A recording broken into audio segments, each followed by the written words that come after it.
masing-masing closing statement dari masing-masing narsum yang sudah ada di depan kita semua. Oke, dimulai dari Bung Rocky. Boleh diberi closing statementnya, Bung, silakan. Istilah closing statement itu seolah-olah menyelesaikan persoalan. Padahal kita baru membuka persoalan. Jadi yang diperlukan bukan closing statement, tapi closing ideas. Ide penyimpul, itu maksudnya tuh.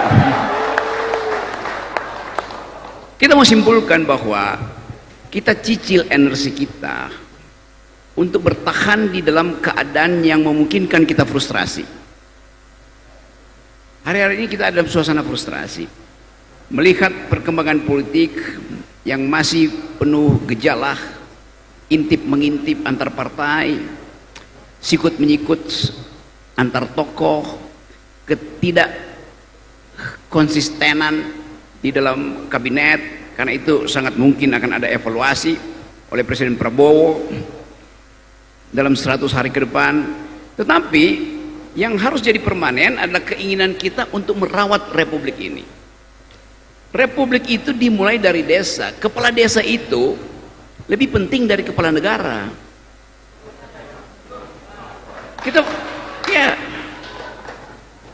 tanpa kepala negara kita hidup, tapi tanpa kepala desa kita nggak tahu apa yang akan diucapkan oleh tetangga saya pada saya. Karena kepala desanya mungkin lagi pakai baju rompi oranye di KPK. Jadi sekali lagi saya ingin supaya kita rawat republik ini. Republik dari awal dimaksudkan untuk menghasilkan kebaikan bersama.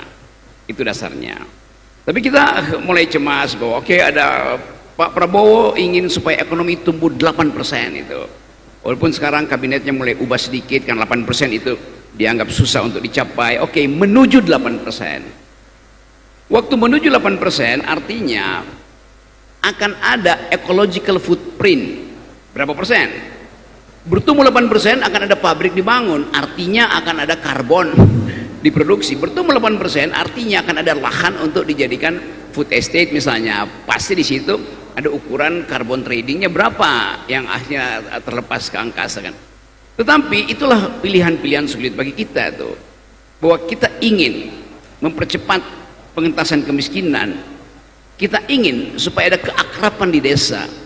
Tapi selalu pertanyaannya adalah, nanti pemerintah mau bantu apa? Itu pertanyaan yang justru menyebabkan kita pasif untuk menghasilkan harapan.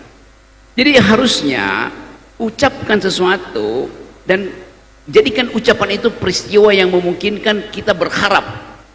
Jadi saya balik lagi logikanya. Anda mesti anggap bahwa pemerintah pusat lagi pesimis, maka Anda yang mesti optimis. Itu dasarnya tuh. Tentu pemerintah pusat akan menyembunyikan pesimisme dia itu dalam angka, di dalam public relation biasa itu tuh. Tetapi terbaca bahwa ini negeri ada dalam keadaan bimbang. Mungkin banyak politisi sekarang yang tiap malam minum Xanax, Esilgen, obat penenang tuh, karena nggak tahu mau ngapain. Viral di mana-mana. Dan pemerintah sedang berupaya untuk membuat konklusi apa yang sedang terjadi sebetulnya. Jadi beri kesempatan pada Presiden Prabowo untuk mengulas 100 harinya akan menghasilkan apa. Sementara Presiden mengulas 100 harinya, kita setiap hari akan kasih semacam semangat bahwa desa tidak akan pernah berhenti memproduksi harapan. Terima kasih. Terima kasih Bung Rocky.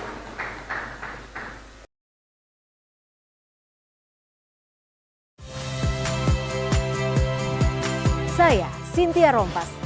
Saksikan program-program Kompas TV melalui siaran digital, pay TV, dan media streaming lainnya.